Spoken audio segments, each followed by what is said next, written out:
All right, so welcome to another awesome episode of Inside the Vault with Ash Cash. Listen, I have another powerful episode for you. So first of all, I'm gonna give you the backdrop, right? My guy David Shands. So I've been out here doing interviews for years, right? My guy had me on his platform, Sleepis4Suckers Social Proof podcast. I was on there. It's the best interview I've ever done. So first of all, you check that out, right?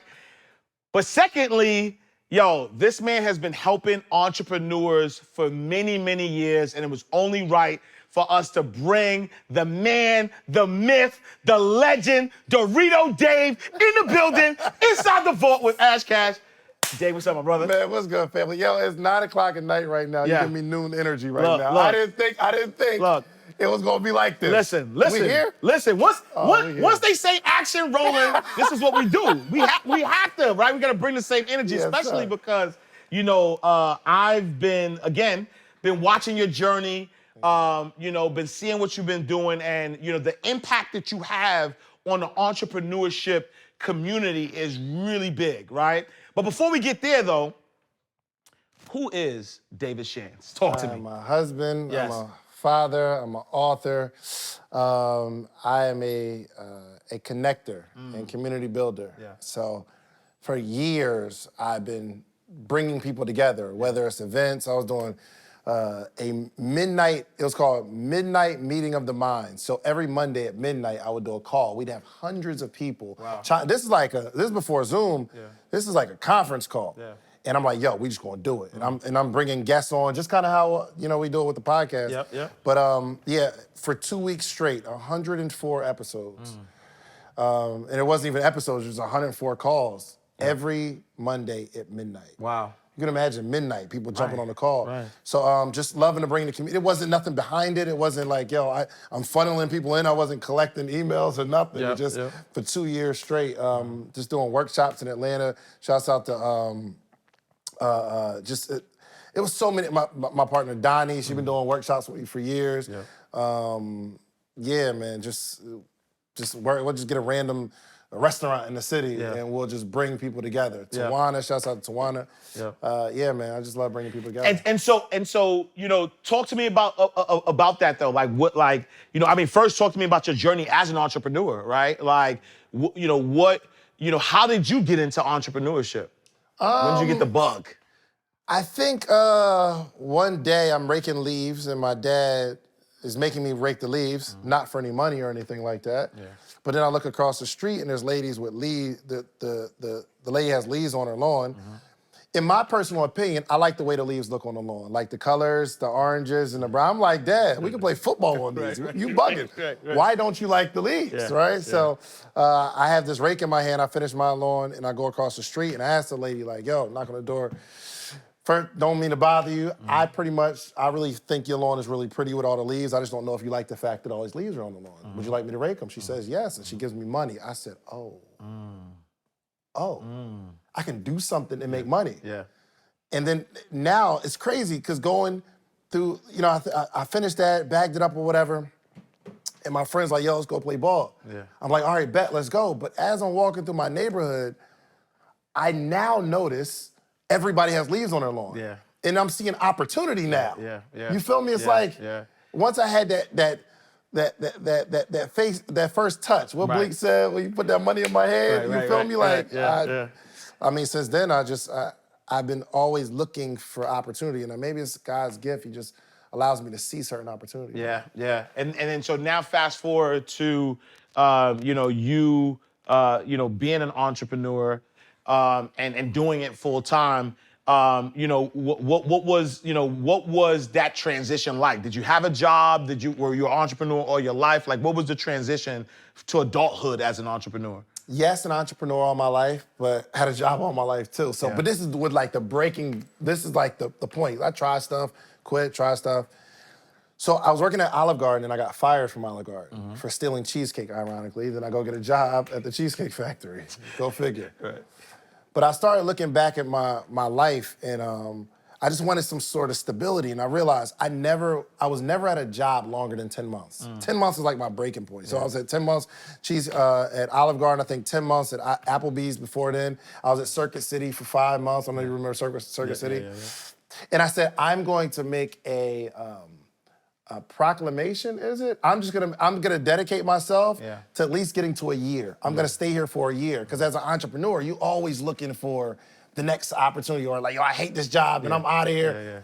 So I got the job initially, still knowing that I'm gonna be an entrepreneur, but I said, I gotta practice committing. So I got to my 12-month anniversary, and I was like, yo, this is my first time actually staying at a job for 12 months. And then 2 years, then 3 years, and 4 years. Not that I ever got complacent, but I was proud of the fact that I got over this inconsistency. So from that point, I started this t-shirt brand, Sleepis4Suckers, where I was at the Cheesecake Factory for 6 years. The last 2.5 years, I started this brand, Another Story. Y'all good with stories? Y'all all right? I got mad stories. So I'm at the bread station one day, and I'm cutting bread for my tables, and this girl comes up to me. He's like, yo, where you want to celebrate your birthday? Because my birthday's coming up. And I was like, well, I don't know. I ain't really think about it. She said, let's go back to the club we went to last year. Everybody came out. Everybody chip in, get bottles and all that. I'm like, let's do it. She said, okay, bet. I'm going to go tell everybody this Saturday, we go after our shift, we're going out for your birthday. And I don't know if you ever seen one of those movies where it's a scene going on, but then they kind of narrow the light into the character and everything else gets black and they start playing this music. I felt at the bread station that was happening to me. Because I'm like, yo, I'm about to celebrate my birthday with the same people that I celebrated with last year, with nothing wrong with that. But I'm celebrating with the same people from the same job. Nothing wrong with that either, 12 months later. But I get in my car to go home, and I take out, it had to be like $130 in tips. I put in $130 in the ATM. And the receipt says I got like 90 something. Meaning I was in the negative. But I had this whole deja vu moment where, yo, this happened last year. I was in the same situation last year. Driving the same car, working at the same place, living in the same spot. I had to go get new clothes to celebrate my birthday because I had the same clothes for the last 12 months. I could literally have been asleep or hit by a car in a coma and laid out for 12 months, and nothing would have changed in my life but my age. That was a problem. That was a problem. I said, oh, I gotta build something. But the fact that, so remember, I'm there for 3.5 years. I learned the art of consistency. So I started this company and I said, yo, I'm going to see this through. No more starting, stopping. And 2.5 years later, I was able to quit my job and open up a kiosk in the mall, 2012, 2013. And you quit your job from the shirt brand? Factory, Okay. Because I set this quit number. I'm like, if I can get to a certain amount consistently for 3 months, I'll quit my job. So it took me a while to do it, but I said I'm not going to quit because I'm in this sticking and staying vibe right now. If I can hit this number for 3 months straight in my side business, I'll quit. So I hit the number in October 2012. Wow. And then now you're running, your business full time, right? You said you have a kiosk in the mall. Talk to us about that journey as an entrepreneur, as a full-time entrepreneur now. It's different. When you first become a full-time entrepreneur, you think you're just gonna have all this extra energy and you're gonna grind. It's just a long day. Absolutely, But the good news is my transition was, it was October 2012, I opened the kiosk because I'm making this money from these t-shirts out of my house. People come into my house. And that's the problem. People want to come pick up clothes. Then I had like the backseat boutique in my Altima. You know what I'm saying? So I'll pull up on you. And I'm like, yo, if I'm making this amount of money out of my trunk, out of my house, bro, that joint was insane. I'm at work at the Cheesecake Factory.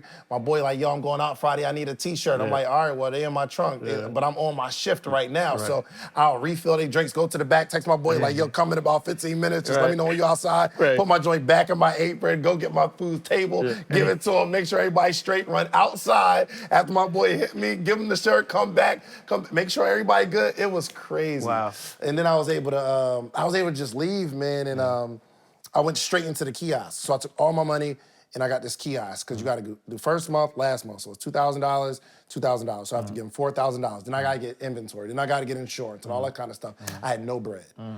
First day as an entrepreneur, I'm at the kiosk and people started showing love, man. They really showed out and supported. But that lasted for about 2 weeks because everybody's excited. Right. But now I gotta stop relying on my warm market. Yeah. And I gotta really hunt in the mall Yeah. and like really get this bread up. Yeah. You know what I mean? Yeah. So if y'all ever walking in the mall, okay, I know y'all try to ignore us. Yeah. You know what I mean? You try to not make eye contact with the mall guy. Right, you know what I mean? Don't do us dirty like that. Right. They got a story, but it worked out, man. So kiosk 2012, opened another kiosk upstairs in the same mall, 2013, opened a store in South DeKalb Mall in 2014. Yeah, man, that's when I wrote my book. Wow. And now, do you still have that business? I have a kiosk. I have one kiosk, yes. Okay.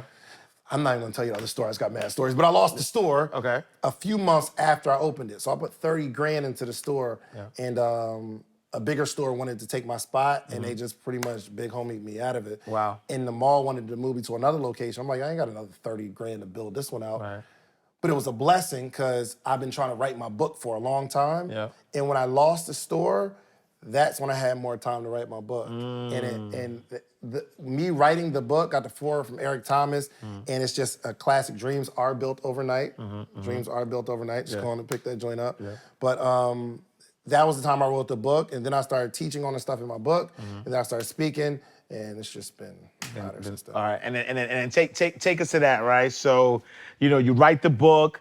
You're speaking, you're teaching, you're putting on events now, right? You have event spaces. Talk to me about that journey, and then I want to go back. I want to go to mindset though, right? Because you do something very unique as it relates to entrepreneurs and mindset. But take us through that journey of you writing the book. What makes you say now, I want to start teaching entrepreneurship. I want to start, speaking and putting events together. The goal line moved. You know what I mean? So when I'm working at the Cheesecake Factory, the big goal was making $100,000. Yeah. I'm like, yo, how can I make $100,000? That would change my life. I'd be rich. I'd have a Lambo if I was making $100,000 a year. Right. And you get it, and you realize it's not as satisfying. One year I made $250,000, $250,000. It was like $270,000. And I actually walked home with like 35. And I'm like, oh, 6 figures ain't it ain't as cool as they make it look on the gram. Right. So it just moved. And I'm like, all right, well, how can I make $500,000? And I'm start calculating. I don't know if I could do it with $25 t-shirts. Right. But if I was to make $40,000 in one day, and I kept doing that from events, things of that nature. So I would say the progression came from hitting the immediate target, and no matter whatever that target is, if you have that target long enough, that will no longer be the target, and you'll want more. You'll want another target. You know what I mean? So I think that's why even in marriage, like I've been married for a few years, you want to get married. I got it. And it's beautiful for a good 3 weeks. And then it's real relationship stuff you got to deal with. Yeah. So not only do I want to be married, I want a happy marriage. Right. Okay. Not only do I want a happy marriage, I want a prosperous marriage. Absolutely. Okay, we got a prosperous marriage. How can we help other people that went through what we went through? Right. And then the mission just continues to change. So I feel like if we have these milestones that we hit, we'll continue to hit milestones, and we'll just look up one day and we're here. Right. And so if I hear you correctly, the point or the goal or the mission is it's not a destination, because once you hit that destination, there's something else, right? And so make sure that it's the journey. I'm mature enough to know. I know the thing that I want right now. Yeah. I won't want it as much after I get it. Yeah. I just know. Right. I mean, from years of dating. Right. Right. Chill out. You know what I mean? Like, but I mean, anything. Yeah. You get that job, you get that promotion, then it's cool to put it on your Facebook, but you're like, this is something else. Now I know that. Yes. And I'm saying, like, this ain't my end all be all. This is my next immediate goal. Yes. I'm gonna get to that, and then I'm gonna move to the next. Something else. Hey, peace and blessings, family. It's Ash Cash. If you're an entrepreneur, coach, or service provider, nothing can boost your business and credibility like the instant authority of being a published author. I am a former 15-year banking executive, and it wasn't until I wrote my first book that I started to see a boost in my business. Now, I've been an author for over 10 years. I've sold over 70,000 books, all independently. I have 4 bestsellers, and my books have been featured on every major media outlet you could think of, all without hiring a publicist. I've coached hundreds of self-published authors on how to write, market, and sell their books the right way. And I have many authors that I've helped become best sellers and even helped some make 5 figures before they even launched their book. I've been getting a lot of requests lately for book coaching since I revealed that one of my clients, Julian Gordon, made $111,000 in 2 months pre-launch on his new book. So I created this new program that is breaking down everything that you need to write, publish your book in 90 days or less, and also all the secrets on how to sell massive books as a self-published author. So go to incomefrombooks.com for more information, and for a limited time, you'll get 40% off the normal price, and you don't even need a discount code. I promise you, it's a worthwhile investment. You have a story that the world needs to hear, so let me help you build your impact and your income. Good people need to do good. So let me help you. I'll see you on the other side. Incomefrombooks.com. And so now mindset, right? Because I know that without the proper mindset, nothing is prosperous, nothing successful. And I remember, being a banker and being given different type of assessments to kind of see, if I had, what type of leader was I, right? And you do something similar, as it relates to entrepreneurship, right? The DISC assessment. Talk to us a little bit about that, and why is it important for entrepreneurs to know, right, their assessment, like who they are? Oh, it's amazing. So one, it's not just the DISC. So we do advanced insight. So the DISC is the DIS and C is just your preferred behavior style, how you tend to show up in the world, right? So you got your high Ds that are like aggressive. They see something, they go straight at it. If it's a problem, I go straight at it. I had a friend in high school. If he heard somebody was talking about him, he's gonna approach him and he's gonna punch him in the face. It's not a whole lot of conversation, not a lot of deliberation. I'm going straight at it. And that's an awesome trait for an entrepreneur, but it can also kill you because you start chasing stuff. Like you just wanna start killing something. But then you got the I, which is the how you tend to interact with others. You got your high I's and your low I's, whatever. That's the behavior style. But the deeper level is the values, what motivates you internally. So some people are motivated by economics, and the economic motivation is incentive. They're driven by incentive. So you got to give somebody that's a high economic a target to reach. They have to have you have to give them a carrot to run after. If there's no incentive, they're not going to run after it. Also, competition. So we are in the same space. We're in the same. On the same network. But I know, just like, and I never asked you, but you looking at my numbers just like I'm looking at your numbers. Without a doubt. Because I know you are high economic, right? Yeah, so it's not like, yo, I gotta beat him, but I gotta beat him. But what happens is, if he's trying to beat me, I'm trying to kill his numbers. If we interview the same person, I need my numbers to be higher. But we're both growing because we're both going harder. You feel me? Yeah. But some people aren't motivated by that. Yeah. So some people are trying to motivate other people by dangling a carrot in front of their face, but they're high altruists, where their motivation is helping other people. There's 7 motivators. So I can say, Ash, if you hit this goal by this particular time, I give you a $100 bonus. If you're high economic, you're going for it. But if you're not, if you're like a high altruist, I might be able to incentivize you by saying, if we hit this number by a certain date, you pick a nonprofit, we'll fund it. And you're like, oh, word. I'm going Let's hard. go. So we got this, the behavior, then we got the values, which are the motivators, and then the attributes without, because we spend 6 hours in here doing this. But in what order people's brains process information. So. And so for entrepreneurship, like why can't you just not know that information and just, because you always hear, right, to be, a great business, you have to solve a problem, right? And so find a problem, create the solution and go out there. Like, why is it important for an entrepreneur to know their motivators, their attributes, and things of that nature in order to, be successful as an entrepreneur? Because they did a study of, I think it was 97,000 high performers, like people that are killing it in their space, because they're looking for the common thread between, okay, what do all of these people have in common? These high performers, people that are killing, what do they all have in common? Are all of them driven? Are all of them motivated? Are they all great communicators? Are they all great leaders? They ain't find none of that. What they did find, though, is two things. Self-awareness and a high level of authenticity. Self-awareness meaning I know what I am, but more importantly, I know what I'm not. So if you're trying to like put all the stuff together and you're not the technical person, but you're like, oh, I gotta get this podcast going, you'll frustrate yourself and say, I can never do it. But if you stay in your lane, he stay in his lane, she stay in her lane, you can say, yo, I'll delegate that. But these high performers, they all have a high level of self-awareness and then authenticity, meaning I'm okay with that. I know some things I'm trash at, and I'm okay with that. I improve, and I'm not even necessarily focused on improving my weaknesses.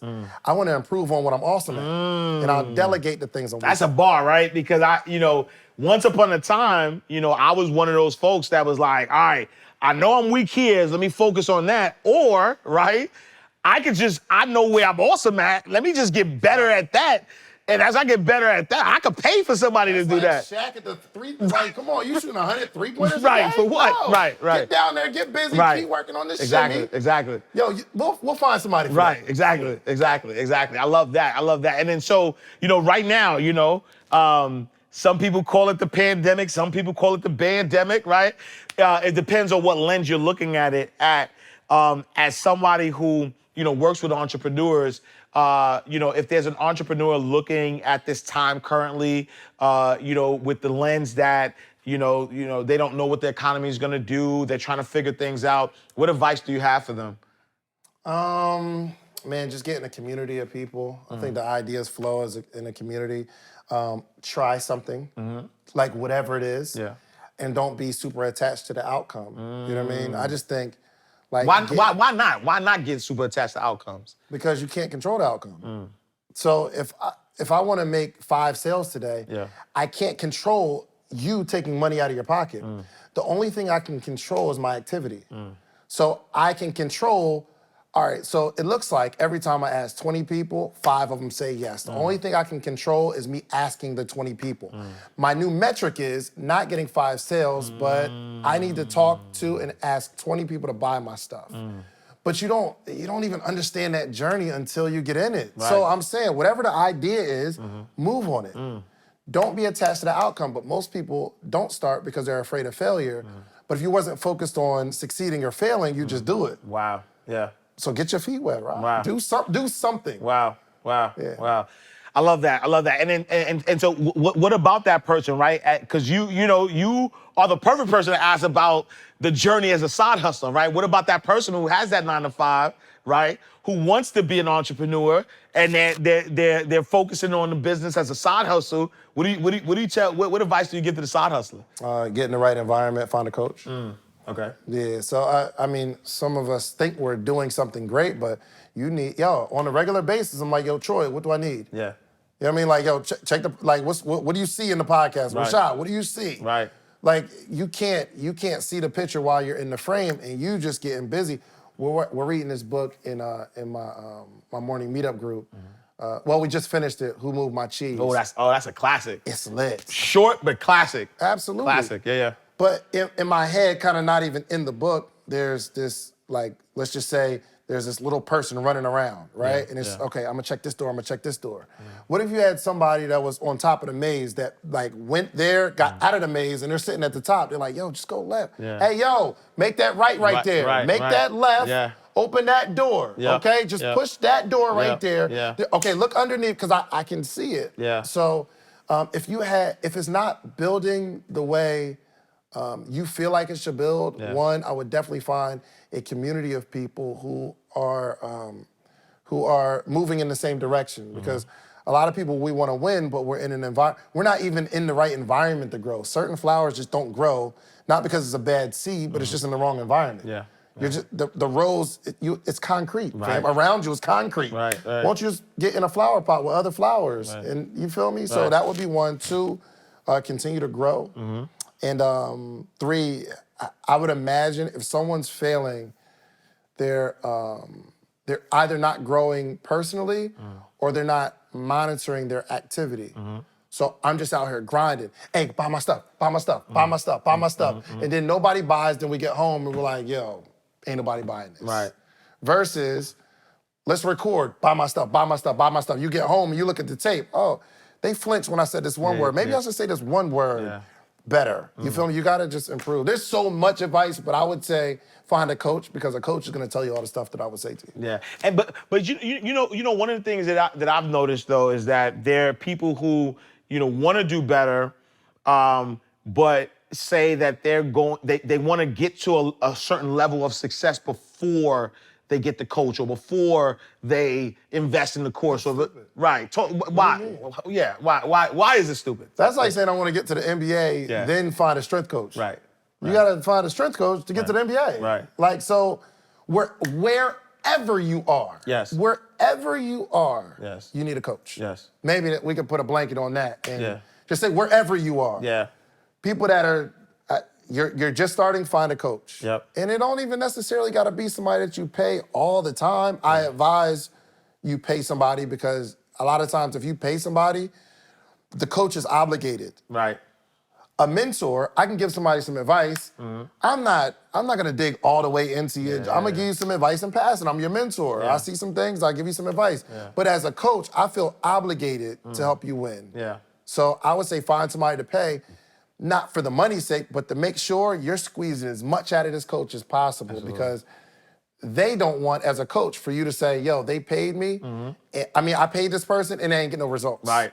Right. So, man, coaching is... Nah, I love that. I love that. And here's the thing. I don't even do personal coaching like that, so I'm not even selling anybody on it. Right. I'm just telling you what works. Best coach on earth, you know who that is? Who's that? My partner, Donnie Wiggins. Donnie Wiggins. Donnie Wiggins _, follower. Yo, no cap. So, just in terms of the mindset and like pulling the soldier out of somebody. And then when you think about coaching, right? Because I had spoke to fast out to Derek Harper, and we were interviewing, and he mentioned the difference, right, between that coach and that mentor, meaning like you just said, the mentor is not obligated. The coach wants to kind of push you, but when you think about mentorship. How important is mentorship in the journey? I think everybody needs to be a mentee and a mentor. So we always got to stay stuck in the middle. You should be reaching up to your mentors to find out what information you don't know. But studies show that the best way to learn is to teach. So if I go get some information from my mentor, the best way for me to learn it is to go teach it to somebody. Exactly what I taught. I don't care if after every session, I'm coaching with Ash, he helping me out, I'm gonna go right on live and say, yo, this is what my coach told me, and this is what I'm going to teach you all, because now it's stuck with me, versus you telling me some information, and then my mind has to like hold it for a while until it's ready to use. It's not ready to use just yet. But if you start teaching the stuff, it's stuck with you. So I employ everybody, man. You need a mentor and a mentee. And no matter where you are in your life, you can find a mentee. If you are 20 years old and you're just getting out of college, there's a kid in high school that's trying to figure out how to get out of college. They're in high school. You can tell them the journey of, yo, this is how you get through college. If you're a high school senior, there's freshmen. You go find a college student, you learn from them, then you say, yo, listen, y'all, I'm about to give y'all some free game, freshmen. This is what I taught. This is what I learned. And it helps you apply it. So I think it's vital to not only learn, but teach and keep that process going. So I'm always learning, I'm always teaching, always learning, always teaching. No, I love that, love that, love that. Hey, it's Ash Cash. Are you new to entrepreneurship and struggling with having to figure out everything by yourself? I want to tell you about the #1 entrepreneurship community in the country, Sometimes just being in the right environment can make all of the difference in the world for your mindset, your work ethic, and your results. This entrepreneurship community is called the Morning Meetup, and it's led by my guy, David Shands, who is an amazing entrepreneur. So, the Morning Meetup is a group of entrepreneurs who meet every single morning to make sure that they're getting three things right: information, activity, and environment. There are so many brilliant and ambitious people who simply need access to the right information to really start moving forward in the right direction. Every single morning at 8 a.m. Eastern, Dave, along with other successful business owners from all different backgrounds, meet with new entrepreneurs to shed light on things like investing, content creation, monetizing, automation, mindset, business strategy, and so much more. To stay sharp and grow as a group, they select a book, then read a chapter each day, briefly discuss their takeaways from that chapter as a part of the daily meetup. The best part is that this community is really big on not solely just getting the right information, but making sure that everyone in the group is doing the right activities to stay on track towards their goal. Dave has done a tremendous job of creating and fostering a truly unique environment for entrepreneurs to receive high-level mentorship and accountability. To get a week access pass for just $1, head over to themorningmeetup.com/vault. You'll be able to join the community and get access to daily coaching, participate in the morning question and answer sessions to get all of your questions answered, and meet hundreds of driven entrepreneurs. So go ahead, go to themorningmeetup.com/vault. It's only $1 to start, and I promise you, you will see value immediately. All right, tell them Ash Cash sent you.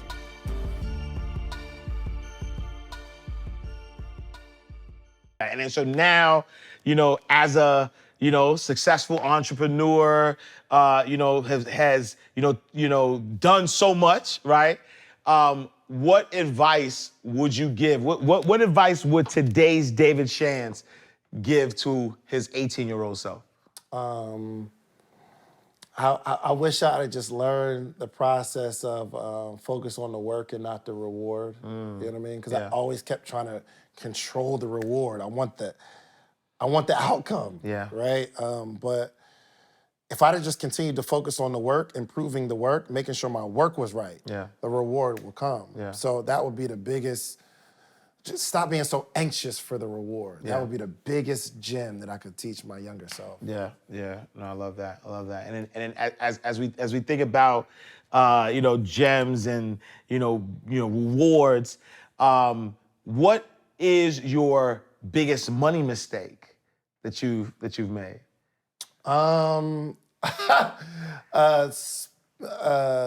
My spending keeping in tune with my earning. So the things that I would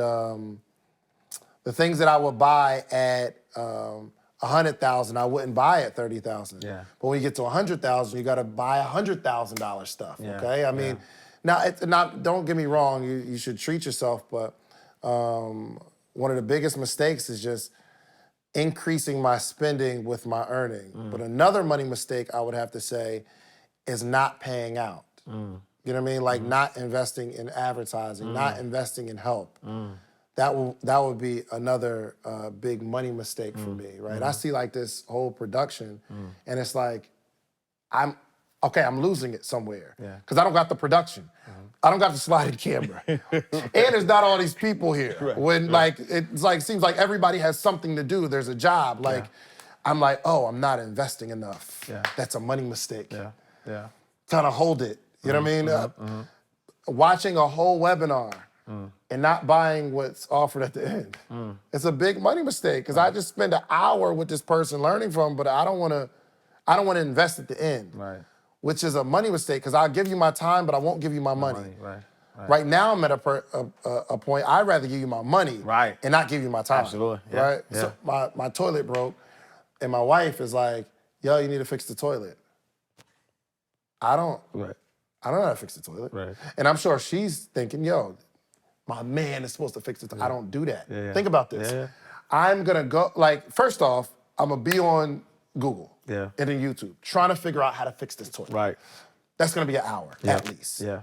I'm gonna go to Home Depot. That's another 30-minute drive. Yeah. I'll be there for another hour. Yeah. I'm at 2.5 hours, another half hour back to the crib, getting the stuff. Yeah.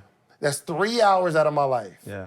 For me to get the wrong thing. I don't know about y'all, but every time I go to Home Depot, I get the wrong thing. Yeah. So I gotta go back and get the right thing. And then I'm sitting there trying to figure it out. I got 10 hours out of my life, almost, trying to fix this toilet to do it wrong. Yeah. If a plumber is gonna just come in here and fix it up, $200, boop, boop, boop, done, I would rather give the 200 than to give 10 hours. Absolutely. Because now I just took on a $20 an hour job. Exactly. Absolutely. What is going on? Yeah.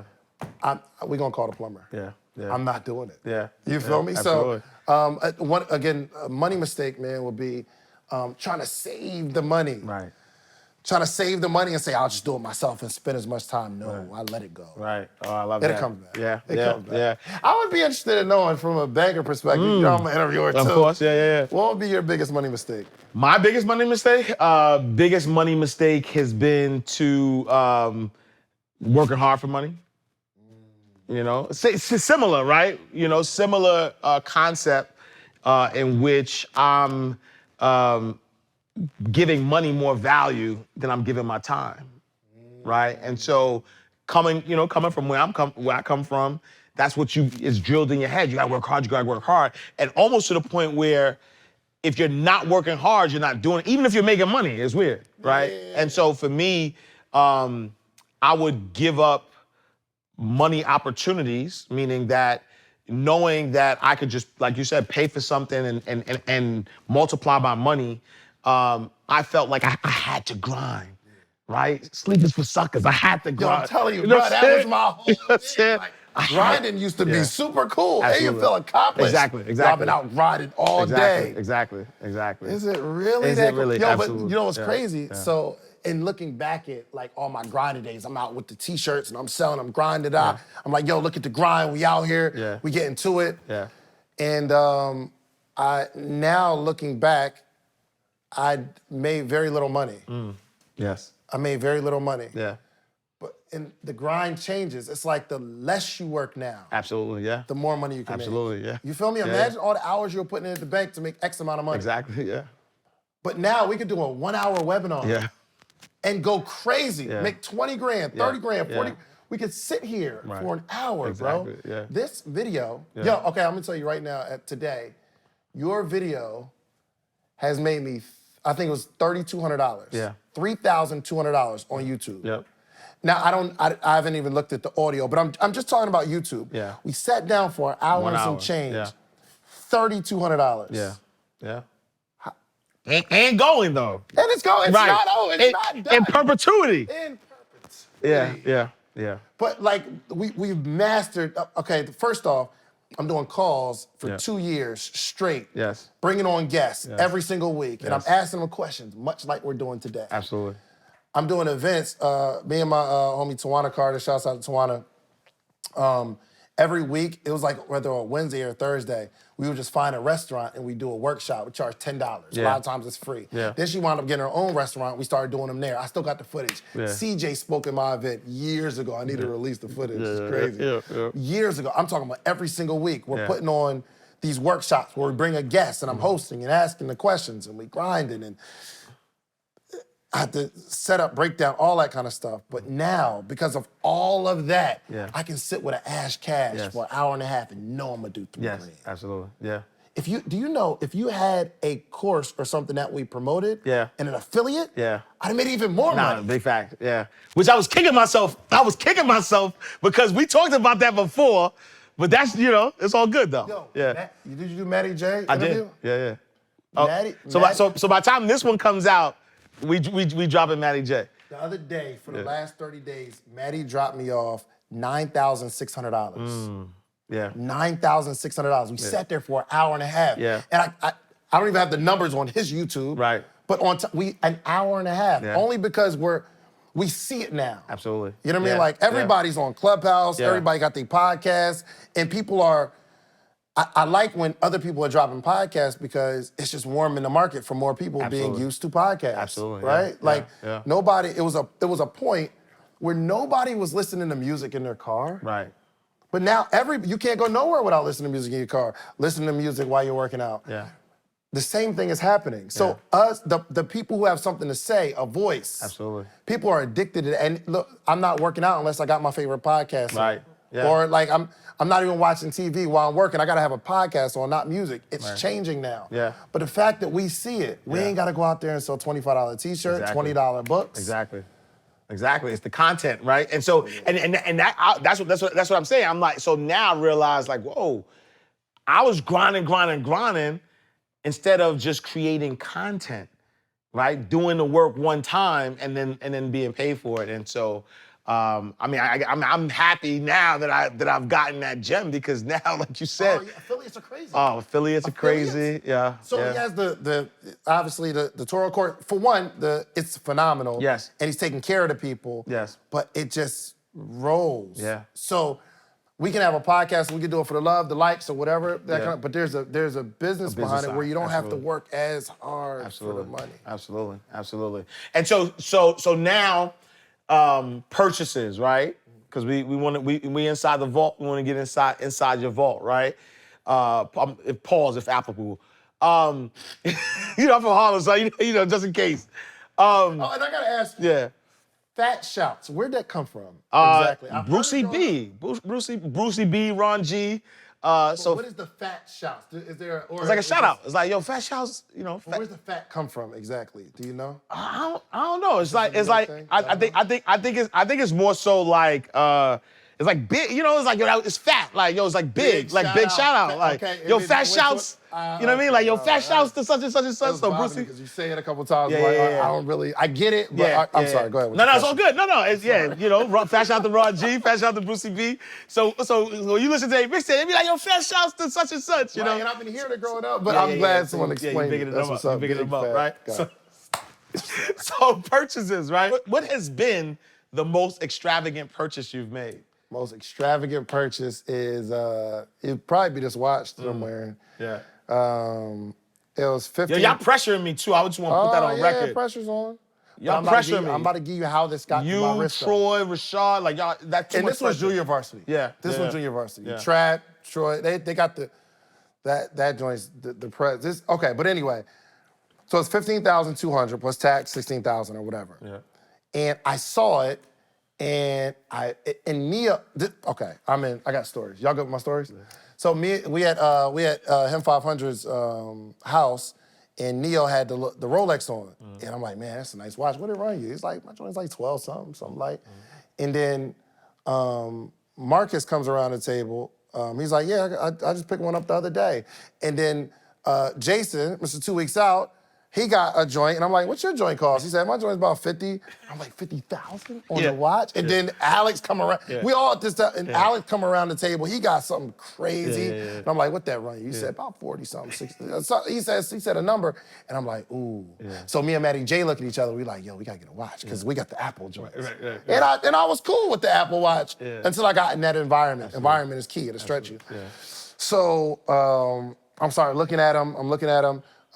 The presidential joint is 60. Yep. Not there yet. But I see this joint and I like it. I like it. It's the Datejust gold joint, whatever. Yeah. And I said to myself, I still can't see myself going to get $15,000 and just buying a watch. I just can't. I don't know, especially what I know about real estate. I can get a little house or something in a small town and buy it. So what I said to myself was, I'm gonna do something outside of what I normally do to buy the watch. I said, yo, I'm gonna put on an event. I wouldn't normally do this event, but I'm gonna do the event, and the money that I make from the event, I'm gonna buy the watch. Oh, I like that. So I did the content creation boot camp, and the first, it was like $1,200 tickets or whatever, but wound up making $30-something thousand from that event. I took the money, went and bought the watch. So you gotta get you one, but here's what I would do.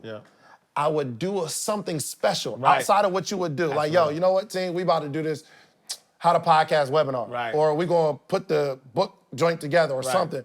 We gonna create something to pay for it. Yeah.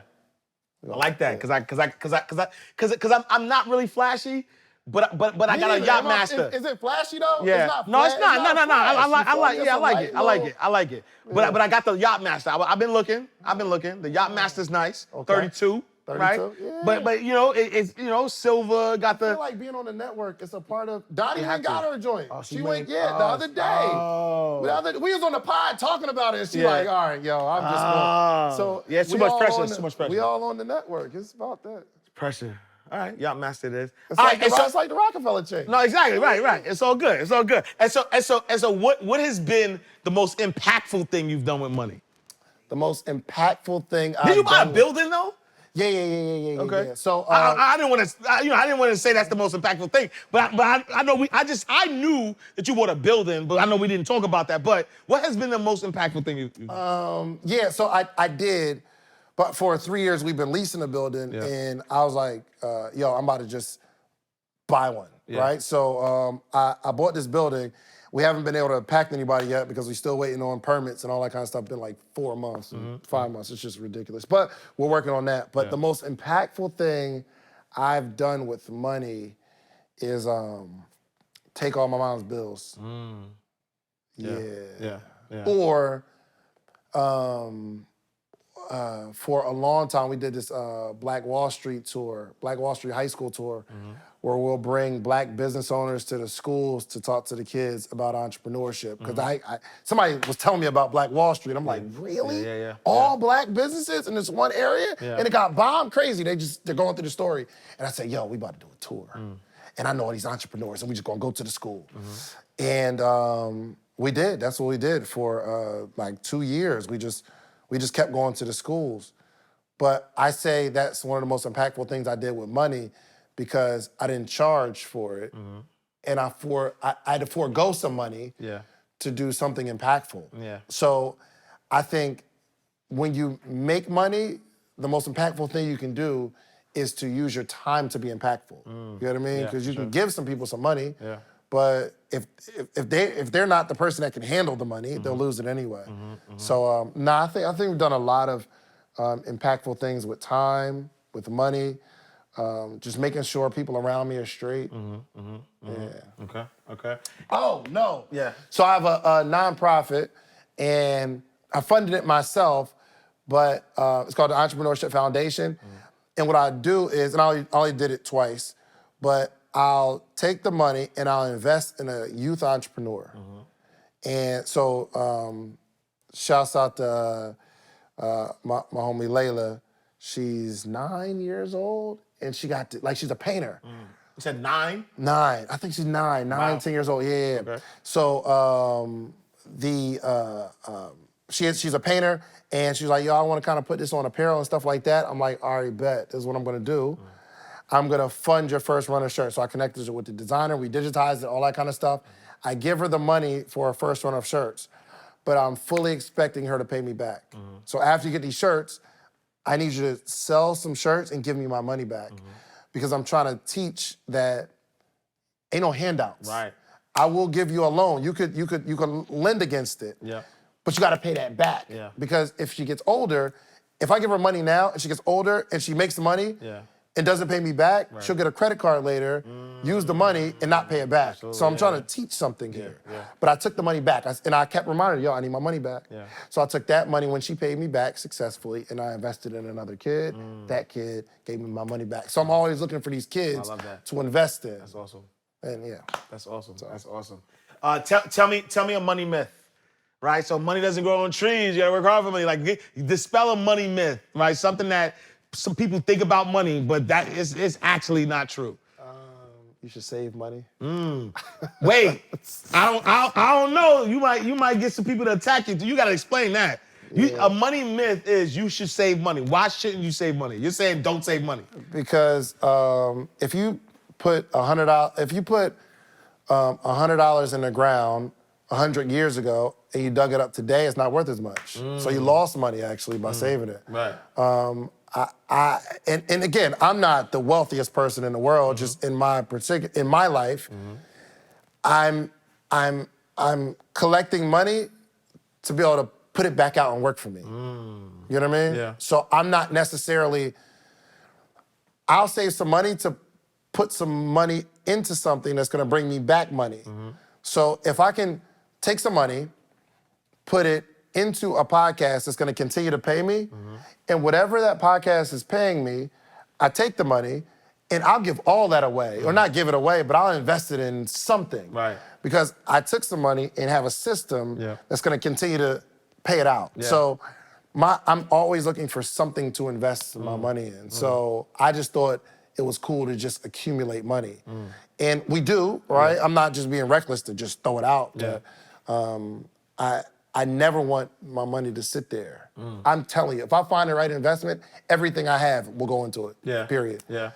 Primarily because I built some streams of income where I'm not gonna go homeless. I'm not gonna go broke, but the fact that we got money in the account doesn't impress me anymore. Right, and it's funny because your level of execution is fast too, right? Because I remember when, I'm watching the Matty J interview that you did, and he's telling you about Toro, and I think at that point you hadn't done it.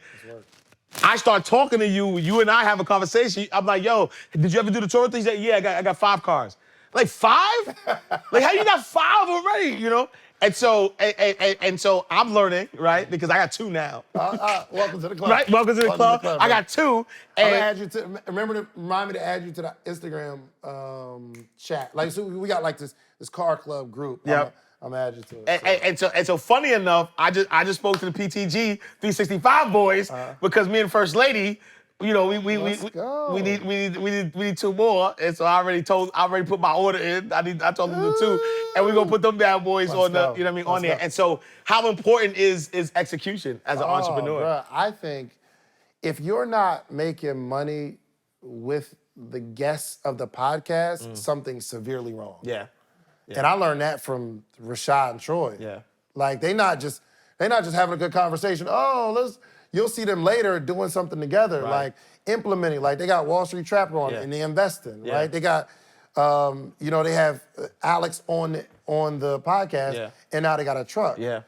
Yo, it's going to be a sad case if you're interviewing all these people and you're not in business with them somehow. Yeah, somehow, yeah. Oh, yeah, I need that. Yeah, not all of them, right? Yeah, because we can start chasing gold, right? Yeah, my gosh, gold there, gold there. We start getting like super overwhelmed, but nah, I'm implementing something. Yeah, no, I love that. All right, so lightning round, right? And so we have the lightning round where we take words, right? Because we are inside the vault, and we flip them. We take bank terms, we flip them to what our meaning is. And so the first word that we're going to talk about is cancel check, right? A cancel check, obviously there's no money in the account, and so the bank returns it, it's canceled. For us inside the vault, a cancel check is, what type of people or what mindset did you have to cancel, on your journey? Oh, man, I'm in this process right now, bro. I got a few things that I'm focused on, my Morning Meetup community and my podcast. The crazy thing is, I had other checks, small checks that are coming. Like literally actively that I'm making money in that I'm cutting off, which is hard to do. There are some people that got 5 different ideas and they try to put it all together. None of them are making money. Yes. But I have some that are making me money that I'm saying, yo, to where I'm going, I can't take this with me. And I'm chasing this couple $1,000s a month or a few $100s a month, or sometimes I don't make money, but it's like I gotta get it off of my plate. Yeah. So I think the most impactful thing someone can do is stop chasing little drips of income and build a stream. Yeah, that was for me actually. Yeah. Because like literally, right? Literally, I have things that are making me money that I really don't want to focus on anymore. And I know that if I zero in on this one thing, that I could increase my income exponentially. But because I'm giving energy to this thing, and like you said, it's making me money, and so it's a few thousand a month, and I'm like, I'm gonna hold on to it. And you just helped me with that. 100%. My wife does the Toro joint. Yeah. And I told her, don't call me about that stuff. Yeah. I don't even want to know. Listen, whatever issue, if you need some money, I got you. Bail you out, I got you, but do your best. Just try not to call me about that. Yeah. Because that takes me away from where I got 2 focuses, bro. Yeah.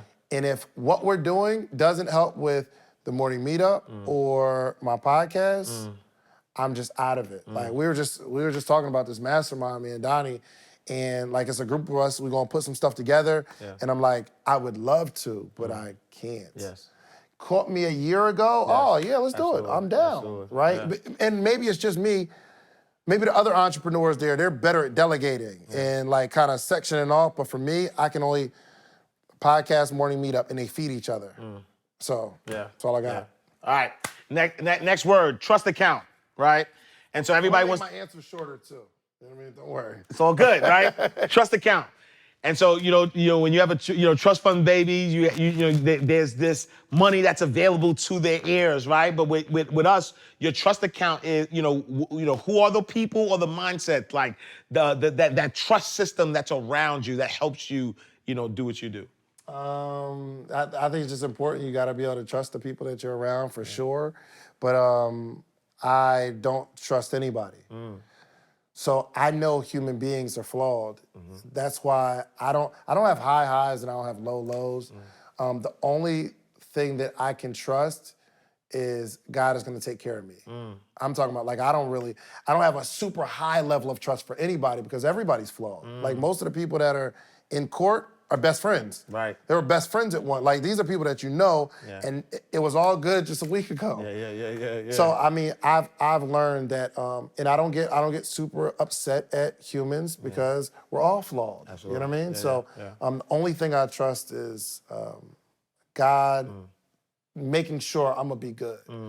And I'm just, every day I'm striving to make sure that God can say the same about me. Like, yo, I can trust him. I can trust him with money. I can trust him around other women. That's not his wife.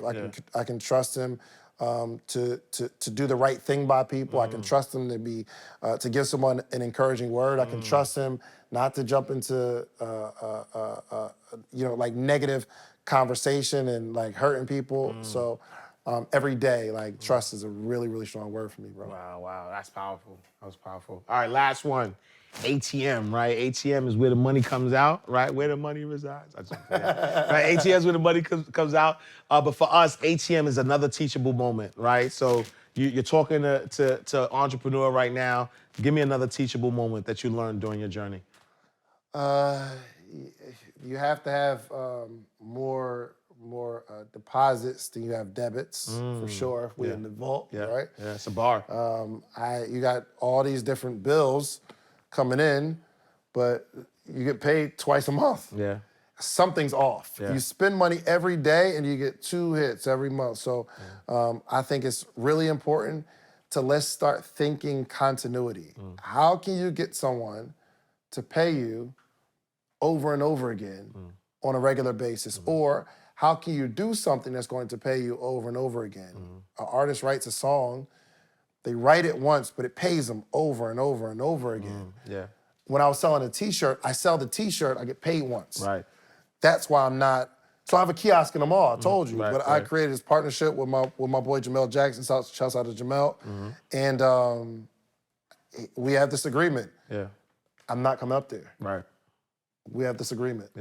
Because he's focused on building what he's building at the kiosk, and like we have this beautiful arrangement where we're building something together as well. But you have to figure out a way to get money to do something once and have it pay you over and over again. That's why I'm loving these podcast vibes. Absolutely.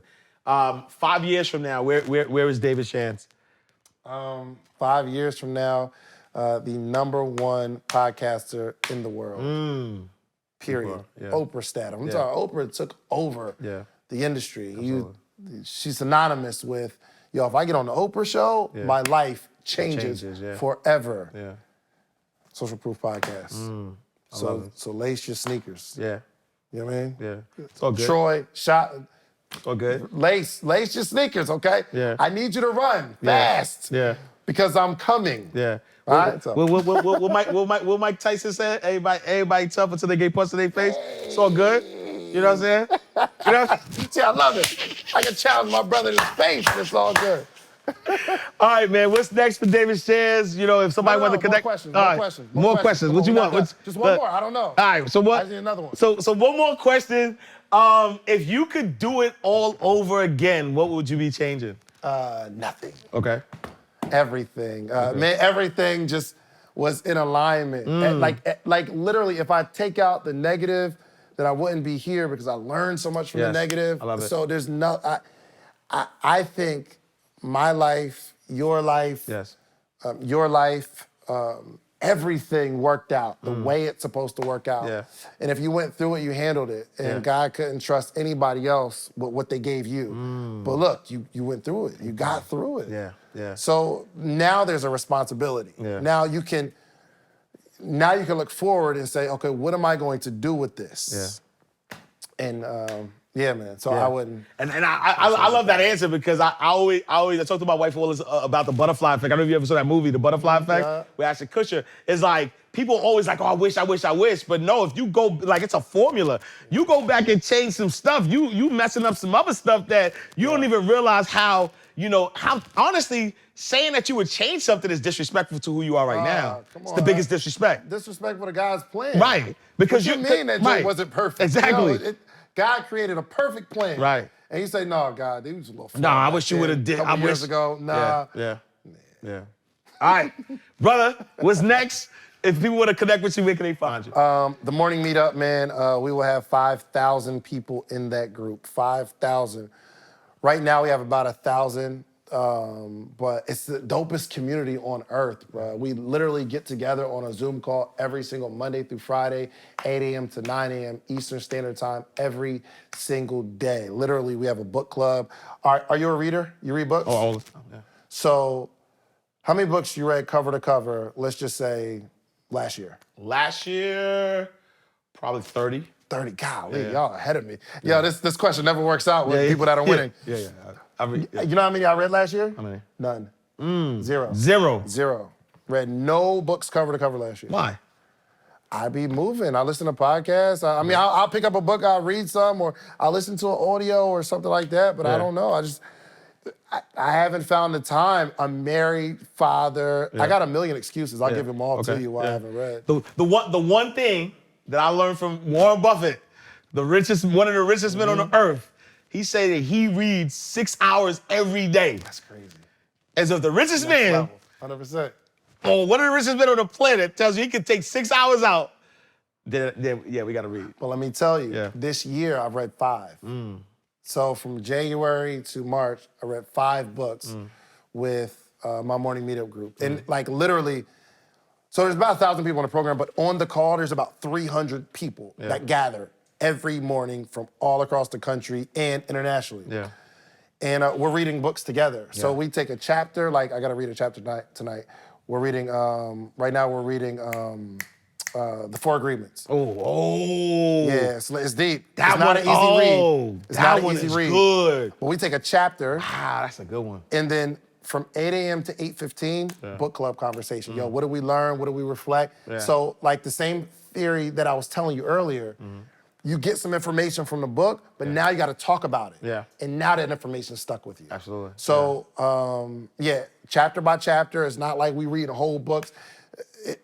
We read them over time. So every morning we discuss like that chapter, and we're just knocking it out, man. Literally, there's dozens of people on the call, if not at least 100 people on the call, who are not readers that are getting through these books because we're doing it together. So themorningmeetup.com, we got a $1 trial, man. You can just try it, pop your head in, see what's happening. If you like it, stay. It's $79 a month after that, but we're on a call every single Monday through Friday, and I'm on the call every day. This isn't pre-recorded. This ain't like I just got guests all the time. But I do have some guests I introduce to my successful friends. But yeah, try it for $1. If you like it, stay. If not, you can leave, no obligation. No, I love it. All right, y'all, David Shands, Dorito Dave. Sleepis4Suckers on Instagram. Sleepis4Suckers. Make sure you tap in. One of the best podcasts out, though. I'm a fan. I actually watch, his podcast as well. The best episode is the one he had with the banker. It's the best episode that you'll see. So make sure you check that out. What number is that? A. Donahue Baker. But you gotta watch that Ash Cash joint. No, that wasn't talking about Donahue Baker. He has a bank. No, I said banker. Oh yeah. It was me. I was taking, you know what I mean, 103. on the But fast bank, shout to I A. Donahue. That's my guy, though. Donahue. Fast shout, yeah, that was. But what was the one with mine? 103. Make sure you check out podcast number that 103. nuts, First 15 minutes, we light you on fire. But listen, I appreciate y'all. Make sure y'all check out David Shands. Thank y'all. We are closing out the vault. This is Inside the Vault with Ash Cash. Make sure you tap in, tune in, tell a friend to tell a friend. We're going to see you next time, same place. I appreciate y'all, and God's will, we'll see you. Peace.